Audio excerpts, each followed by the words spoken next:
ఉత్తర తెలంగాణ అంటే అప్పట్లో గుర్తుకొచ్చే పార్టీ బీఆర్ఎస్ పార్టీ. తిరుగులేని పార్టీగా ఉండేది. ఎన్నికల్లో పోటీ చేస్తే విజయం గ్యారంటీ అన్న ఫీలింగ్ ఉండేది. కానీ పరిస్థితులు టోటల్గా మారిపోయాయి. పార్టీ పట్టు కోల్పోయింది.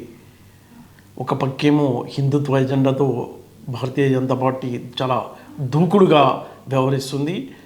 కాంగ్రెస్ పార్టీ వాగ్దానాలు ఈ నేపథ్యంలో భారీ మూల్యాన్ని నష్టాన్ని బీఆర్ఎస్ పార్టీ చవిచూసింది. 2019 పార్లమెంట్ ఎన్నికలు కనుక మనం చూసుకున్నట్లయితే 17 స్థానాల్లో 7 స్థానాలు బీఆర్ఎస్ పార్టీ ఉత్తర తెలంగాణ నుంచి గెలుచుకుంది. అయితే ఇప్పుడు చూస్తున్నట్లయితే టోటల్గా 0. అంటే రాష్ట్ర వ్యాప్తంగా పర్సెంటేజ్ కనుక చూసుకున్నట్లయితే 41.7% నుంచి ఇటీవల జరిగిన అంటే 2024 పార్లమెంట్ ఎన్నికల్లో బీఆర్ఎస్ గ్రాఫ్ ఎంత దారుణంగా పడిపోయింది అంటే 16.69%కి పడిపోయింది.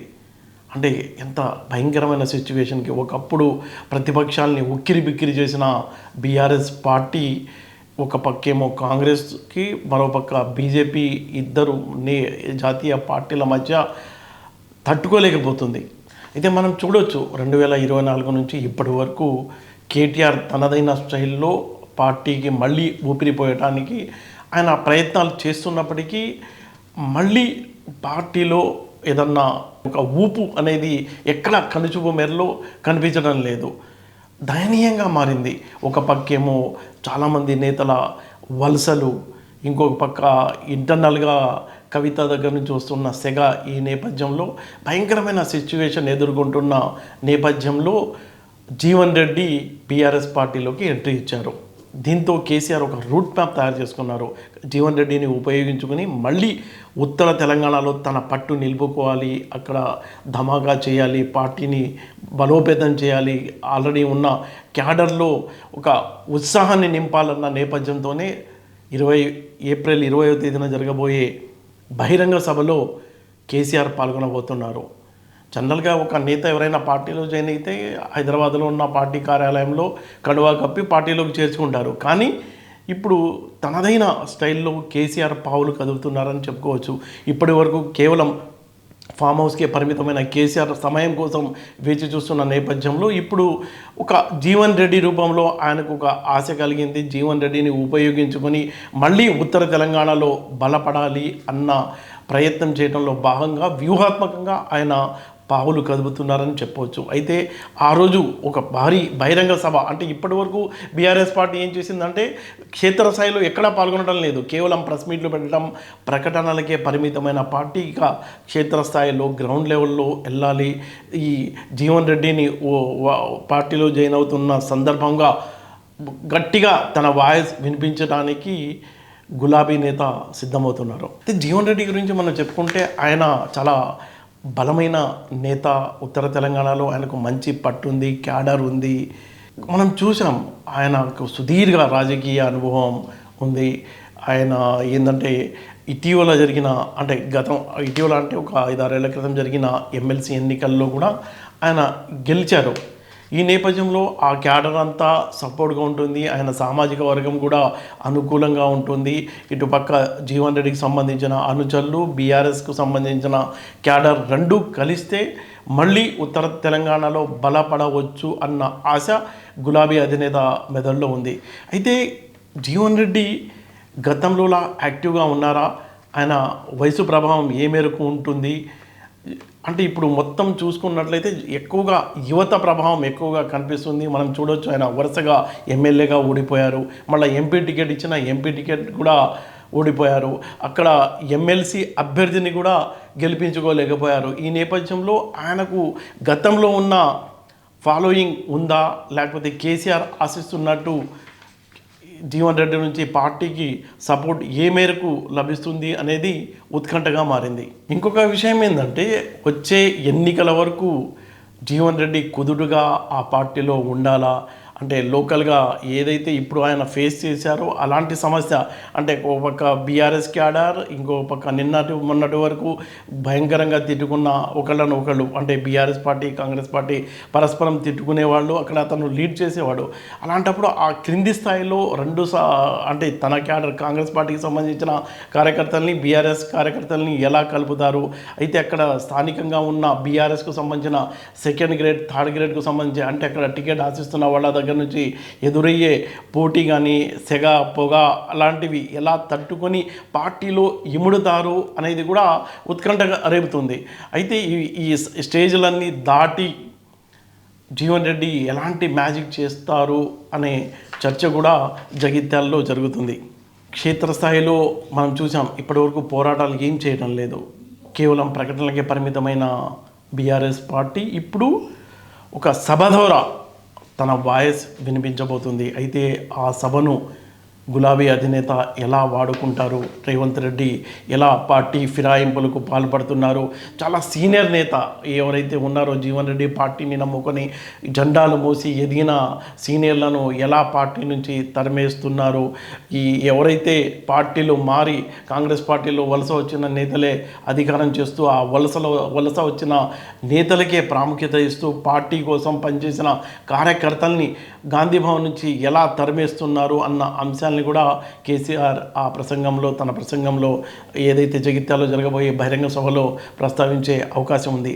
అలాగే తన సామాజిక వర్గానికి సంబంధించిన డాక్టర్ సంజయ్ ఎవరైతే ఉన్నారో ఆయనకు బీఆర్ఎస్ టికెట్ ఇచ్చి గెలిపించుకున్నప్పటికీ ఆయన పార్టీలో ఉండకుండా ఎలా పార్టీకి మోసం చేసి కాంగ్రెస్ పార్టీ పంచన చేరారు, ఇలాంటి వ్యక్తులకు మీరు ఎలా సపోర్ట్ చేస్తారు అంటూ అక్కడ జగిత్యాల ప్రజల్లో ఒక చైతన్యం తీసుకురావడానికి కూడా ఆ వేదికను వాడుకునే అవకాశం ఉంది. ఇంకా మనం చూసుకున్నట్లయితే బీఆర్ఎస్ పార్టీకి బయట నుంచి ఒక పక్కేమో కాంగ్రెస్, మరోపక్క బీజేపీ చాలా దూకుడుగా వ్యవహరిస్తున్నాయి. ఈ ఇద్దరి మధ్య తట్టుకొని నిలబడలేకపోతున్న బీఆర్ఎస్ పార్టీ సంక్షోభాన్ని ఎదుర్కొంటున్న సవాళ్లను ఎదుర్కొంటున్న బీఆర్ఎస్ పార్టీకి అంతర్గత సవాళ్ళు కూడా చాలా తలనొప్పిగా మారాయి.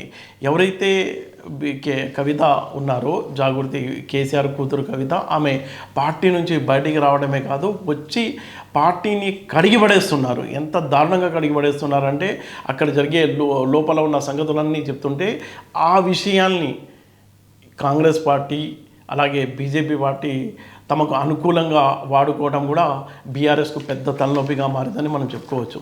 అయితే ఈ ఆసక్తికరమైన విషయం ఏంటంటే తెలంగాణలో కాంగ్రెస్ పార్టీ మార్పు కోరుకుంటుంది, జనరేషన్ మారుతుంది, కొత్త తరం ముందుకు వస్తుంది. పాత వాళ్ళు అంటే సీనియర్లంతా సైలెంట్ అయిపోయి కామ్గా వాళ్ళంతా వాళ్ళ పనిలో బయట కామ్గా ఉంటున్నారు. అయితే హనుమంతరావు లాంటి సీనియర్ నేతలు అలాగే జగ్గారెడ్డి లాంటి వాళ్ళంతా కూడా కామ్గా ఉన్నప్పటికీ జీవన్ రెడ్డి బయటపడడం అంటే ఆయన వేరే పార్టీని వదులుకున్నారు, వేరే పార్టీలోకి జాయిన్ అయిపోయారు. అయితే ఆయన ప్రభావం పార్టీ నుంచి వెళ్ళిపోయిన తర్వాత కాంగ్రెస్పై ఎలా ఉంటుంది అన్న విషయానికి కాంగ్రెస్ పార్టీ చెప్తుంది పెద్దగా ఉండదు. మనం చూసాం, ఆయనకు చాలా అవకాశాలు ఇచ్చాం, ఎమ్మెల్యేగా అవకాశం ఇచ్చాం, ఎమ్మెల్యేగా ఎంపీగా టికెట్ ఇచ్చి చూసాం, ఎమ్మెల్సీ అభ్యర్థిని కూడా గెలిపించుకోలేకపోయారు, వయసు మీద పడింది, ఇంకా కొత్త తరం రావాలి, ఎంతకాలం పాత వాళ్ళే ఉంటారు అన్నట్టు గాంధీ భవన్లో ఓపెన్గానే మాట్లాడుకుంటున్నారు జనం. అయితే మరోపక్క చూసుకున్నట్లయితే బీఆర్ఎస్ పార్టీ ఒక ఓల్డేజ్ హోమ్గా మారింది అని బయట పార్టీలు కాదు కామెంట్ చేసేది, ఆ పార్టీకి సంబంధించిన యువ నేతలే సోషల్ మీడియాలో తెగ ట్రోల్ చేస్తున్నారు. అంటే ఒకప్పుడు బీఆర్ఎస్ పార్టీ ఎంత క్రమశిక్షణగా భయంతో అధినేత అంటే ఉండేది, అలాగే ఇప్పుడు ఓపెన్గా అంటే బీఆర్ఎస్కి సంబంధించిన యువ నేతలే అసలు ఇదంతా ఓల్డేజ్ అడ్డాగా అంటే వివిధ పార్టీల్లో నుంచి తరిమేసిన నేతలంతా వచ్చి ఇక్కడ అడ్డా వేసుకుని కూర్చుంటున్నారు అంటూ వాళ్ళు ఎగ్జాంపుల్స్తో సహా చెప్తున్నారు. నాగం జనార్దన్ రెడ్డి కానీ, పొన్నాల లక్ష్మే కానీ, డి శ్రీనివాస్ కానీ, కె శివరావు కానీ, ఇప్పుడు జీవన్ రెడ్డి కానీ, వీళ్ళంతా వచ్చి మాకు రావాల్సిన అవకాశాలని కొల్లగొడుతున్నారు, ఇలా ఉంటే పార్టీ ఎలా బాగుపడుతుంది అంటూ వాళ్ళు తమ అవకాశాలని కాపాడుకోవడానికి ఓపెన్గానే సోషల్ మీడియాలో కామెంట్స్ చేయటం అనేది లేటెస్ట్ డెవలప్మెంట్. ఇలాంటి సమస్యల్ని కేసీఆర్ ఎలా ఫేస్ చేస్తారు అనేది కూడా ఆసక్తికరంగా మారింది. మనం చూసుకున్నట్లయితే ఉత్తర తెలంగాణలో బీజేపీ చాలా బలంగా కనిపిస్తుంది. కరీంనగర్ కానీ, నిజామాబాద్ కానీ, ఆదిలాబాద్ జిల్లాలో బండి సంజయ్ అలాగే అరవింద్ వాళ్ళు చాలా సీరియస్గా చాలా ప్లాన్ చేసుకుని ఆర్ఎస్ఎస్ సపోర్ట్ తీసుకుని పార్టీని అక్కడ చాలా బలంగా తయారు చేస్తున్నారు క్యాడర్ బేస్గా. మరోపక్క కాంగ్రెస్ పార్టీ కూడా దూకుడుగా వ్యవహరిస్తుంది. ఈ నేపథ్యంలో ఈ జీవన్ రెడ్డి ఈ ప్రాంతంలో బీఆర్ఎస్ పార్టీకి మళ్ళీ ఊపిరి పోస్తారా, కేసీఆర్ ప్లాన్ వర్కౌట్ అవుతుందా అనేది చాలా ఉత్కంఠగా మారిందని మనం చెప్పుకోవచ్చు. జీవన్ రెడ్డిపై కేసీఆర్ చాలా ఎక్కువ ఆశలే పెట్టుకున్నారు. అంటే ఉత్తర తెలంగాణలో చాలా భారీ ఎత్తున పార్టీని బలోపేతం చేయాలని ఆయన ఎంతో ఆశగా చాలా బలమైన నమ్మకంతో ఉన్నట్టు మనకు కనిపిస్తుంది.